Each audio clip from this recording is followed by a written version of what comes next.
And welcome back, everybody. This time, welcome back to Marvel Month by Month. So, same show, different name. We kind of reviewed things and decided that Fantastic Firsts, while a very cool name, was also a very vague name, and also not quite accurate for what we're trying to get across here. Since we're going through Marvel month by month, we might as well call the show that. Plus, there's a lot of M's in there, which means a lot of alliteration, which I hear is super popular these days. Anyway, moving on to our actual quest here.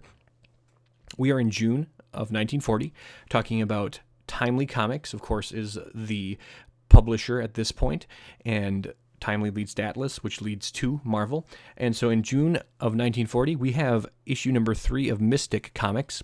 Of course, Mystic is a little bit farther down the totem pole of the characters that appear here. Not a lot new going on in this particular issue. We've got the Blue Blaze showing up again. In story number 2, we have Hercules, featuring the first appearance of the first Hercules, named Varan David, and actually this Hercules is the stage name of a regular human being. So not a demigod, not anything from mythology, but a very strong man who goes on to be a circus strongman, basically. And that is the first Hercules that we have in this universe. Not a lot going on in this comic in terms of first appearances from here on out. Flexo the Rubber Man shows up. So do the Space Rangers, Mastermind, Excello. Then we hit the text story called Thieves Retribution. Then we have Decor, Zara, the Dynamic Man, and the Invisible Man known as Dr. Gade, all appearing here in their own tales. Going over to Daring Mystery Comics, we've got issue number 5. A little bit more excitement in this one. The Fiery Mask is the first story. We move down the line to Trojak the Tiger Man and K4 and his Sky Devils. Then we've got the Monaco story. Monaco, of course, the Prince of Magic. And the first appearance of the country of India is featured in this story. Marvek's Super Robot is the next story star. And then we go to Whirlwind Carter, and there's a note about Whirlwind Carter that I probably should have passed on the last episode here. So Whirlwind Carter takes place in an alternate universe. And I was doing some thinking on this and going, okay, well, are we going to really say this is the first appearance of Venus in an alternate universe, or our Venus, or our Florida, or our, whatever. And I just decided, you know what? We're just going to not be too complicated with other universes. The country's geographical areas are just fun little factoids that I include anyway, so just getting super technical about them is kind of against the spirit of the show. So, Venus and Mars of this alternate universe show up here in this story, also the previous story in the previous issue, but we're just not going to really worry about that and dive into that too much because it's an alternate universe. Text story is next here, the Death Clutch, followed by Breeze Barton and Little Hercules, who makes his only appearance here. Little Hercules apparently not quite as much in terms of staying power as normal size Hercules. Then we have really the most significant first appearance here. We've got Carl Burgess, and Carl is the first person to have the moniker of Falcon in the Marvel Universe. And this is his first headlining story, along with his first appearance. That concludes Daring Mystery Comics issue number 5.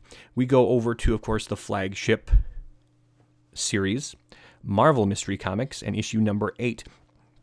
And this is a very, very significant comic in Marvel history because this is the first time that we really see the stories really kind of start to go down being intertwined with each other. So we've got the Human Torch and the Submariner, of course, meeting, and in the first story, which is actually the Submariner story, even though they kind of share the same tale, the first appearance of the Bronx Zoo, and the George Washington Bridge, which of course is a very significant landmark in the history of Marvel. And then we also have, of course, the Human Torch story that more or less goes along, happening at the same time or close to it as the Submariner story. And we said we'd keep track of how many times the Human Torch burns through walls, ceilings, windows, etc. He does so here. His story is followed by the rest of the tales that are more disconnected, although of course later confirmed to be occurring, I should say, in the same universe. The Angel and the Masked Raider are the next two stories. We've got the first appearance of Pete Oritz in The Masked Raider, and he doesn't really stick around that long, but he does make a few appearances as a pseudo sidekick to the Masked Raider. Dynamite's Doom is the text story in this issue, and that story is followed by the Electro story, of course, Electro the robot, and the Marvel of the Age, as he is known. Featured in this story, the first appearance of the planet of Lygra, and King Jago and his dragon men are also appearing here for the first time. We've got a story with Ferret and a story with Kazar to conclude this issue and this month. Then we roll the calendar right over to July of 1940. And there's only one issue in July 1940, and that is another issue of Marvel Mystery Comics. The Human Torch versus the Submariner here. And, of course, another window fatality as the Human Torch torches a window in this particular story. We've got stories of the Angel and the Masked Raider. We've got High Steel being the name of the text story. The Lion People appear here for the first time in the Electro tale. They are at war with the Dragon Men that appeared in the last issue. Ferret the Detective, Kazar the Great, and a little educational tidbit conclude this issue of Marvel Mystery Comics. Then we move to a super fun comic to talk about, and that's in August of 1940. We've got a new series coming out, issue number 1 of Red Raven Comics. So new series here coming out in August of 1940. Also, good time to remind people that we are using the cover dates of these comics as their official months. When comics were released, they were oftentimes released earlier than their cover dates. So if a cover date said October, for example, it might come out in August, and that is to maximize the amount of shelf life they have, because if you have a book that comes out in July that says September on the cover, you can keep it out through September. But if you have a book that comes out in September with September on the cover, you can only keep it out for a month. So that's the strategy here. It's just easier to go with the cover date. So that's what we go with, because they do slightly change throughout the years in terms of timelines. So Red Raven Comics features, as you would expect, the first story is Red Raven and his first appearance. And Red Raven, as a new superhero, has come into contact with some Birdmen, and they are later retconned to be Inhumans. So this is technically, we're getting into a retroactive first appearance. So it's the first appearance of the Birdmen and their king, Erevar. But it is only later on that they are determined to be Inhumans. So once again, technically, yes, the retroactive first appearance of Inhumans here, but that was something that was added to the story later on. Sky Island is their home, not to be confused with any of the floating islands from the Sonic the Hedgehog games. And we also have the first appearance of Red Raven's flying harness. We will see what happens to Red Raven, not in regular intervals, unfortunately, although I've always kind of enjoyed hearing about his adventures. The next story here is The Human Top, and that also introduces another character, the Human Top, aka Bruce Bravell. And we do have a villainous Human Top that comes along much later in the Ant-Man and Avengers comics in the 60s. This is not him, this is a hero. Mercury in the 20th Century is also a very fun story to talk about. Lots of really fun stuff to unpack here, because we get more and more into retroactive first appearances once again. So, on the surface, this is more of a tale that incorporates mythology. So you've got Mercury, Jupiter, Vulcan, all these Greco-Roman gods and characters from mythology. Olympus, High Olympus.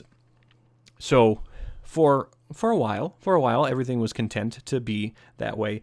But later on, this was retconned to be the first appearance of Eternals, which is why I do have some Eternals comic books behind me here. So basically, Mercury is Makari, Jupiter is Zuras, Minerva is Thena, Vulcan is Vulcan, and then we have a few others. I should also mention the villain of the piece in the book is Pluto. He's retconned to be Crow, the deviant from the Eternals comics. So once again, situation where that wasn't the intended purpose of the original writer, but it was retconned. So it is just kind of fun to see what can be done in these big shared universes once those doors are opened for people. High Olympus is Olympia, another retconned first appearance. Of course, Olympia in the comics, the home of the Eternals. Moving on to the text story, which is the Death Switch. And moving past it. Also, Comet Pierce shows up here for the first time, along with his alternate universe, which is universe number 40800. So Comet Pierce, first appearance here, along with his alternate universe. Then we've got Officer O'Crime, which, as you might expect, is kind of a punny comic. Doesn't last in continuity. It's more of just the haha comic strip that you might find in the comic section of your newspaper. Then we've got back to the more significant first appearances. Magar the Mystic, Recreator of Souls. So we are definitely on the high wire now. We've got Magar the Mystic, and this is a story where Magar is able to pull people from the past to help him out. And because he does that, we have a lot of historical figures that have first appearances here. Harry Houdini, King Solomon, Napoleon, Mata Hari, the Duke of Wellington, Mr. Thomas Edison, they all show up here. Also, the country of Egypt shows up here for the first time. The final story in this issue is The Eternal Brain, which features the first appearance of the Eternal Brain, William Carmody, along with Jim Fitzpatrick, who is a supporting character, and the first appearance of the country of Mongolia. Now we move back to Mystic Comics with issue number 4. A little bit more excitement in this issue of Mystic Comics. We kind of go right by the Blue Blaze and Hercules stories to meet our first new character of the issue, the Thin Man, and that is Bruce Dixon, no relation to the Thin Man of literature.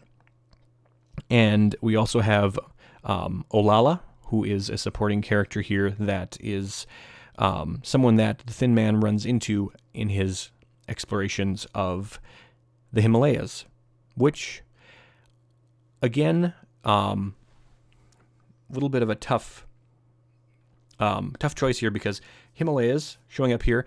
Of course, we know the Himalayas go into China, but also in Tibet. And of course, Tibet is an area that has declared itself as separate from China at certain points through history. And also, of course, that is still in contention in some circles here. So we're not really sure to call it the first appearance of Tibet or China because we're not really sure what part of the Himalayas this is set in. So we'll just leave it at Himalayas. Then we've got Flexo showing up here in Mystic Comics this time. And then we've got another really interesting story because the storytelling really kind of turns on its heel. This is the first appearance of Claire Voyant, who is the first Black Widow. And this story called The Black Widow kind of takes a complete 180 away from sci-fi and anything that's been done before. Sci-fi, Western, the more strict, like adventurous superhero, the detective stories. And you really get into a situation where here's Clairvoyant, who is claims to be a mystic, gets in trouble with some clients who do not believe her, and ends up dying and is sent back from the underworld to take revenge on people on Earth. So really drastic kind of departure here in the kind of story that is told. There are characters here that look a lot like demons, but this is not really confirmed as an actual, like, in a similar way to when Mephisto was introduced much later on. It's not really clear on if this is actually supposed to be hell and the devil. This is more of a interdimensional entity, perhaps, and so it's kind of in the air as far as that goes. But those characters do make their first appearances here, along with that locale. The Invisible Man is back here in a story. Devil God is the name of the text story. Marza the Mystic, sorry, not Marza, Mirza the Mystic shows up here for the first time in the next story. The Dynamic Man story features the first appearance of Kentucky and Fort Knox. And of course, Fort Knox, where all the gold is, would come up from time to time throughout comic history, not just in Marvel, of course, but in other publishers as well. Then there's a little bit of interactive activity to close this book out before we move to Marvel Mystery Comics. And again, we've got the Human Torch and the Submariner kind of tying up loose ends of their battle from the previous couple issues. And then we move basically back to having these characters in separate stories moving forward. There's a Human Torch story where he destroys yet another window. I would definitely like to see the bill that Mr. Hammond is running up. We move to the Submariner story, where we see the state of Maine for the first time, and the characters Luther and Lynn Robinson, who come up with some very creative ways to make friends. Basically, they eventually decide they want to be friends with Namor, and to do so, they are going to kidnap him. Doesn't always work very effectively. The Angel story is a super fun story because in this story, the Angel goes to rescue someone who disappears and who has been essentially kidnapped by some ghouls, are their official term, who are also known as the Devils of the Mist, and they live underground, which means this is the first appearance of Subterranea, and we know Subterranea primarily as a reference to the Mole Man. So the reason I'm not labeling this as a retroactive appearance is because the Mole Man, what's known as Subterranea, is basically the underground network of tunnels and everything. So it's not like the Mole Man comes in and says, this is Subterranea, and this is the flag, and etc. This is where this land is. Subterranea is basically just everything underground. And that is what is part of this here. Now, the ghouls are definitely not the same as the Moloids or the minions of the Mole Man. That's a lot of M words. So that's definitely a separate story, separate character, separate take. But Subterranea here does appear for the first time. We go to the Electro story, Marvel of the Age, and once again we see kind of a borderline decision that we have to make here. So zombies show up here too, but they are also not quite what we're... So, in like the ghouls aren't the same as the Moloids that we see later on. The zombies here are more scientific based, as opposed to, let's call them up out of the graveyard and, there's voodoo attached, or, something like that. So scientifically created zombies appear here. So if you want to be technical, this is one of the first appearances of zombies, specifically the scientifically made kind. Reanimated, maybe a better word. A lot of people list this as the first time that FDR appears in comics. This is not the case, and you never see his face, and for whatever reason, that has kind of incorporated itself into lore here. This is the first time that Franklin Delano Roosevelt... Did I say Delano? Because I think I just matched it with Eleanor. FDR shows up. He does not show up. That is a myth. Then we go to a text story by the name of Tiger Trail. The Masked Raider appears here in his own story. Terry Vance, the schoolboy sleuth, think Encyclopedia Brown style here, shows up for the first time along with his assistant, Dr. Watson, who is not human, as you see here. And that story is followed up by a Khazar story and another little bit fun, like Sunday newspaper comic style non-story. So we'll skip over that. That's all we got for this particular episode here, wrapping up August 1940. Again, lots of fun stuff here. We're going over, again, the Inhumans retroactive first appearance, the Eternals retroactive first appearance, same issue, Red Raven, who I, again, biased, but I've also quite frequently thought of him as a super fun character. And then, of course, seeing the stories progress with the Human Torch and the Submariner fighting each other and officially establishing that shared universe. So we're going to do some reading on our end, get things together for our next show, and I hope you enjoyed Marvel month by month this time around.